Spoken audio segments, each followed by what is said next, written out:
All right, in this lecture, let's walk through every line of code. So what's the first line say? All of these are doing the same thing.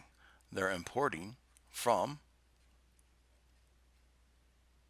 SciKit-Learn, which is our library. They're importing what? Well, they say they're importing data sets. This is where our iris data set is, right? Metrics. We need to measure how well our model did. That's where that is. SVC, support vectors classifier. Recall everything in SciKit-Learn as a classifier. However, in the real world, we call the model support vector machines. All right. DS, this is simply a variable. It's a var. What are variables? They're just containers. They just hold stuff. That's what he's doing. He's holding our data set so we can use them down here. Datasets.load iris, right? This function is loading what? It's loading the iris from our data set, right? Because here is our data set. Model equals SVC. There it is. We brought it in, so we might as well use it. We're going to use a classifier on our data, all right? Again, variables. These are just containers, container, right? Model fit, we're telling it that we want it to fit our data, right? We've defined the model here.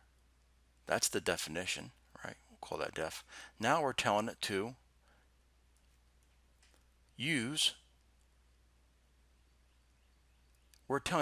the model we brought in and fit it to our data and our target. All right. Remember, that target thing is the thing we're trying to classify, right? The data is our training data. Print the model. Print this. Print a variable. Well, what are we printing about the model? We're printing additional info. So we've got additional info about our model here. We're going to make some predictions. Expected is equal TS target, right? What is the expected output on the target variable from a model? What's the predicted one? Model.predict, right? The data. Up here, DS data, right? That's what it is. We're just calling that variable again. Print the metrics, right? Remember, we brought metrics in up here. Now it's time to use it.